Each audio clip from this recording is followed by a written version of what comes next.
Good morning, all. Miracle Rising. Oh my gosh. Okay, so as soon as I woke up this morning, the first thing that came to my mind was not only do they want to control if you can have babies, they want to control how you raise your babies. That's the first thing that came to my mind when I woke up. Random, right? Random. I would agree. But then I got to thinking about it and I was like, dang, that's so true.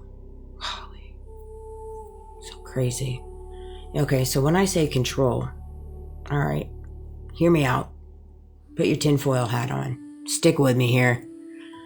I mean, based off the food we eat, the air we breathe, the medications we take, the treatment we receive,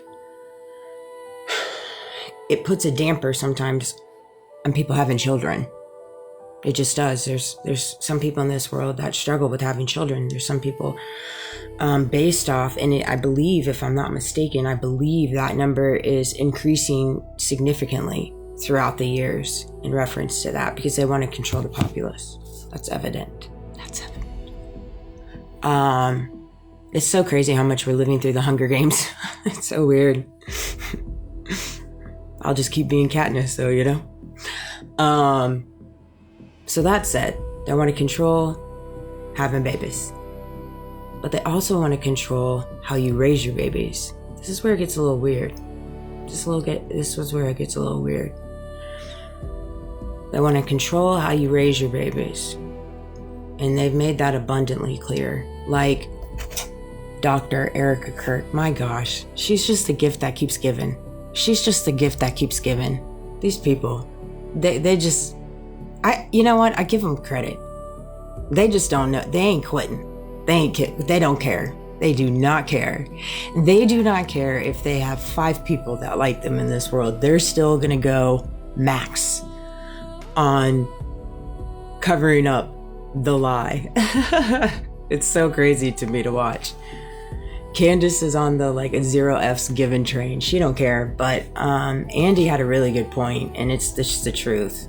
This is the whole reason why I haven't been sued, or things haven't made it to court, or why my entire court case was just a complete joke, because they don't want this part. Allow me to enlighten you for all you people that don't quite understand how lawsuits work. To Erica Kirk's public reputation, the amount of damage that Candace Owens has done to Erica Kirk's public reputation by telling the truth is what's funny. Worth hundreds of millions of dollars. The only reason that there hasn't been a lawsuit filed is because they cannot afford the discovery to come to public eye. Nope. Period. Okay, so you can say that's why they send all their flying monkeys. Like Brian Harple. That was a bad move, though. They didn't see that coming.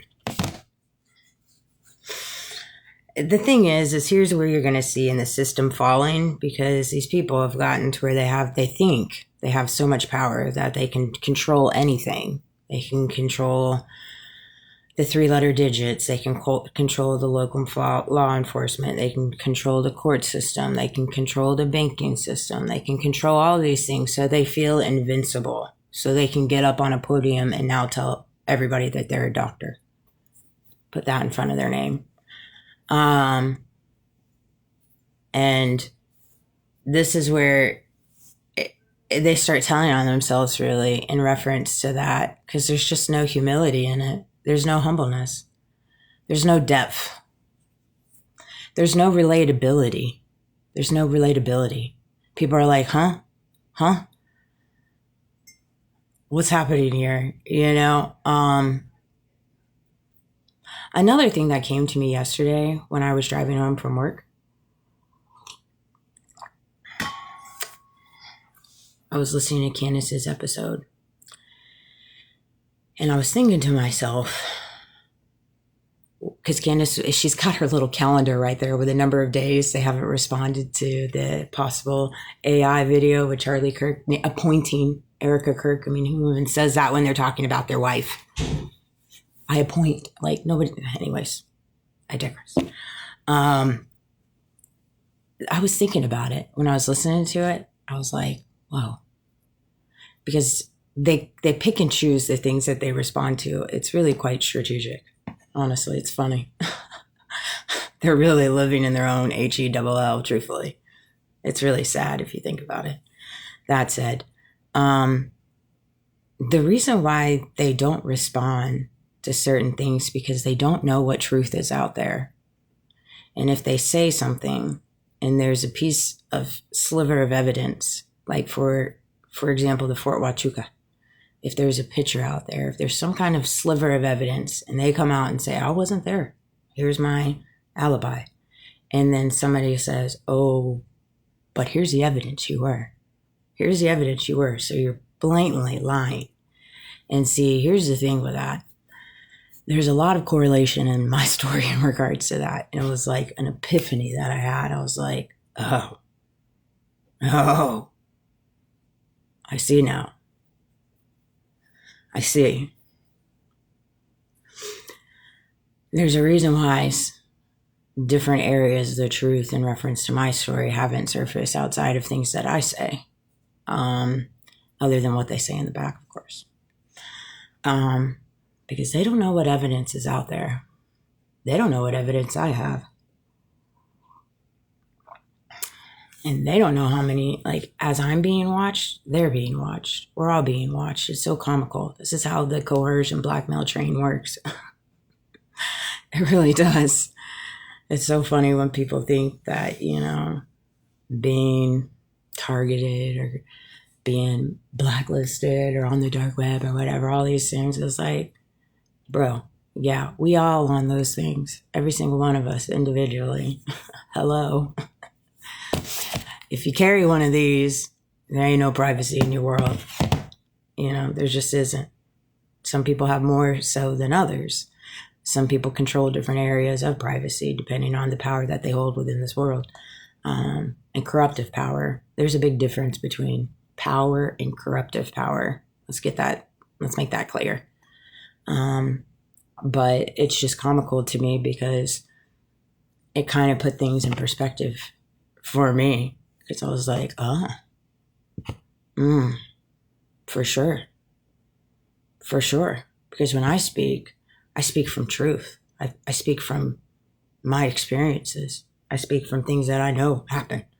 And that because I'm speaking from a place of truth, if somebody were to come and say, no, this is a lie,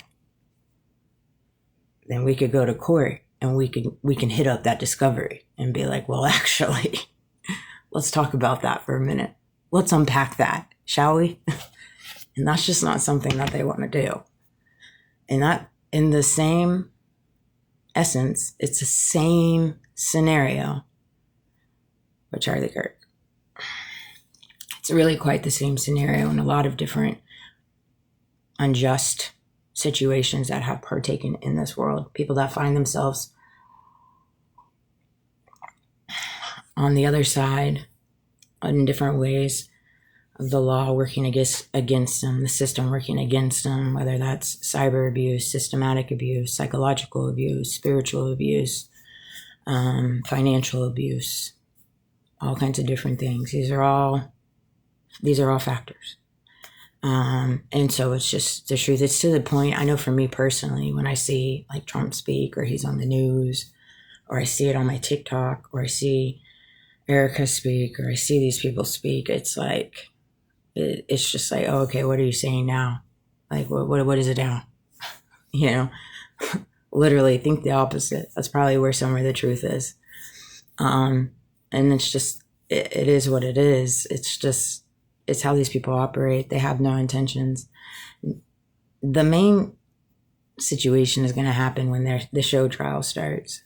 It's really going to be the precipice of the whole thing, because it's so, the dots, each dot connects to another 50 dots. And then those 50 dots connect to another 50 dots. And that's just how it goes. And that's how this whole operation has operated for years upon years upon years.